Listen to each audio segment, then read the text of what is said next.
Bapak, Ibu, dan Saudara yang terkasih di dalam Tuhan Yesus Kristus, Shalom, salam sejahtera untuk kita semua, dan salam sehat. Persekutuan doa ketiga masa Pentakosta pada hari ini mengambil tema intim dan berbuah.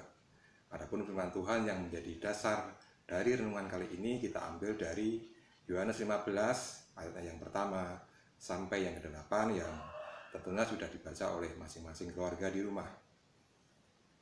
Saudara yang terkasih, untuk bisa memulai sebuah hubungan dengan seseorang tentu harus didasari oleh rasa cinta atau kasih. Seperti sepasang kekasih yang saling mencintai, lalu timbul keinginan untuk bisa saling mengerti, saling memberi, sehingga diharapkan hubungannya bisa menjadi lebih dekat dan lebih intim. Tapi dalam perjalanannya seringkali keinginan tersebut menjadi sulit untuk dilakukan secara terus-menerus. Bahkan yang lebih parah, semakin lama menjalin hubungan, seringkali semakin berkurang dan hilang pula rasa cintanya. Yang menjadi pertanyaan kita selanjutnya adalah bagaimana cinta Tuhan kepada kita? Tuhan terus-menerus menunjukkan konsistensi dengan cintanya kepada kita yang tidak akan pernah berubah. Walaupun mungkin kita tidak mencintai Dia lagi. Itulah cinta Tuhan kepada kita, cinta yang kekal. Saudaraku yang terkasih, lalu bagaimana cara kita bisa mencintai Tuhan? Bagaimana kita bisa mendapatkan hubungan yang intim dengan Tuhan? Ada 3 hal penting dalam kita membangun hubungan intim dengan Tuhan, yaitu iman, ketaatan, dan perubahan. Yang pertama, iman. Dengan iman kita belajar tentang sampai sejauh mana standar yang diberikan Tuhan untuk kita jalani dalam kehidupan kita. Kita harus mengandalkan Tuhan dalam menjalani kehidupan ini agar apapun yang menjadi tantangan dalam kehidupan dapat kita lalui. Kemudian yang kedua adalah ketaatan. Ketaatan adalah tanda lahiriah yang kelihatan bahwa kita mengasihi Tuhan. Dan upah dari ketaatan adalah kasih Tuhan yang bisa kita rasakan dan alami, yaitu hubungan yang intim dengan Tuhan. Ketaatan juga berarti bahwa kita harus bisa mengikuti apa saja yang Tuhan ingin kita lakukan di dunia ini, dalam kondisi, suasana, dan keadaan apapun. Kemudian yang ketiga adalah perubahan. Kebanyakan dari kita ingin Tuhan menyatakan kuasa-Nya dan berkarya dalam hidup kita. Akan tetapi seringkali kita tidak tertarik untuk mengadakan perubahan dalam hidup kita. Setiap kali Tuhan memberikan perintah atau janji kepada seseorang, tentunya ia perlu terlebih dahulu merubah orang tersebut, yaitu merubah kehidupan sesuai dengan tujuan dan kehendak Tuhan. Saudara yang terkasih, ketiga poin di atas ada iman, ketaatan, dan perubahan adalah poin-poin penting dalam kita membangun hubungan intim dengan Tuhan.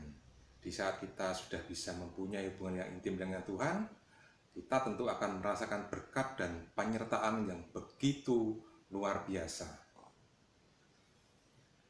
Lalu bagaimana setelah kita mempunyai hubungan yang intim dengan Tuhan? Apakah cukup sampai di situ? Saudara yang terkasih, kehidupan kita sebagai umat Kristen yang memiliki Yesus dalam hidup kita seperti sebuah pohon yang baik dan pasti menghasilkan buah yang banyak dan buah yang baik pula. Dalam bacaan Yohanes tadi, Yesus menggambarkan dirinya seperti pohon anggur dan kita adalah ranting-rantingnya yang harus bisa menghasilkan buah yang banyak dan yang baik.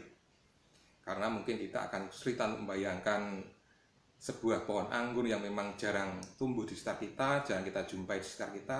Saya mencoba untuk membuat sebuah ilustrasi kehidupan kita seperti kebanyakan pohon yang sering kita jumpai. Bisa pohon mangga, bisa pohon jambu, atau pohon apapun yang mungkin tumbuh di sekitar tempat tinggal Bapak Ibu Saudara semua. Ada 3 hal yang bisa kita pelajari dari kehidupan sebuah pohon.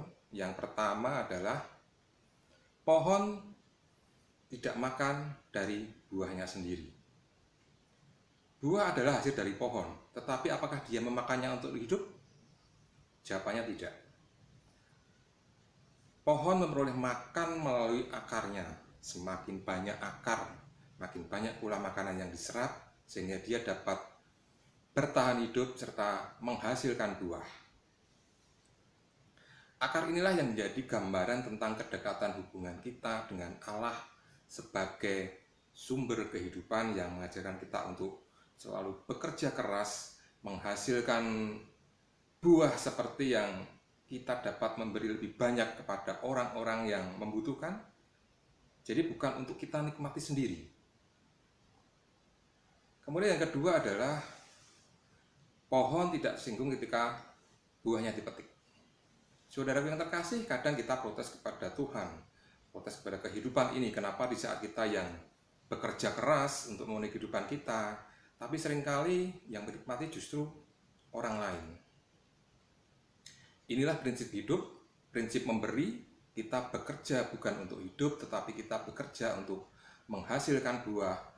Kita bekerja untuk memberi buah. Kita hidup bukan untuk sekedar mencari berkat, tetapi lebih dari itu, kita hidup untuk menjadi saluran berkat Tuhan kepada orang-orang di sekitar kita. Kemudian yang ketiga adalah buah yang dihasilkan pohon itu menghasilkan biji atau benih.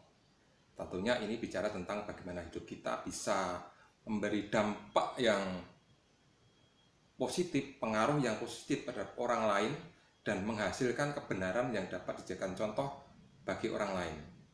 Seperti sebuah filosofi memimpin atau menjadi pemimpin, baik itu pada institusi formal seperti kantor-kantor pemerintah maupun di kantor swasta, kemudian di rumah tangga, ataupun di sebuah lembaga seperti gereja.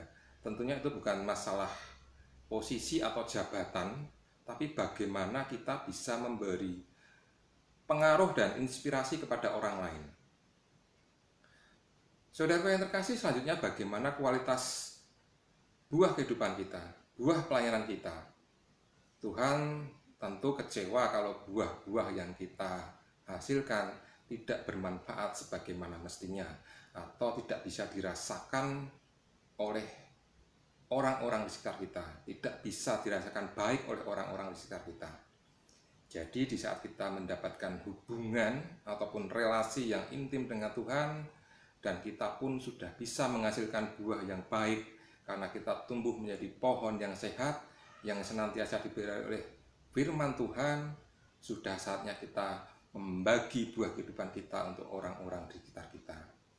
Di saat kita menghadapi kehidupan yang sangat-sangat berat, di mana wabah COVID-19 terus berada di sekitar kita, dan kita tidak tahu kapan akan berakhirnya, sudah saatnya kita memulai dengan kehidupan baru kita. Kehidupan yang mau tidak mau harus kita hadapi, tanpa kemudian kita berkeluh kesah. Inilah kehidupan kita sekarang, ada social distancing, ada physical distancing, kita harus menjaga jarak, kita harus memakai masker, kita harus bekerja di rumah, anak-anak kita harus belajar di rumah, kita pun harus beribadah di rumah sampai mungkin sampai dengan saat ini kita melakukan PD di rumah kita masing-masing. Kita serahkan hidup dan kehidupan kita kepada Tuhan. Biarlah Tuhan yang berkarya atas hidup kita. Tuhan menjadikan kita pohon yang baik, pohon yang subur, agar kita dapat menghasilkan buah yang banyak, buah yang baik untuk kita bisa berbagi dengan orang-orang di sekitar kita. Selamat menjalin hubungan yang intim dengan Tuhan. Selamat menghasilkan buah kehidupan yang baik. Tuhan memberkati. Amin.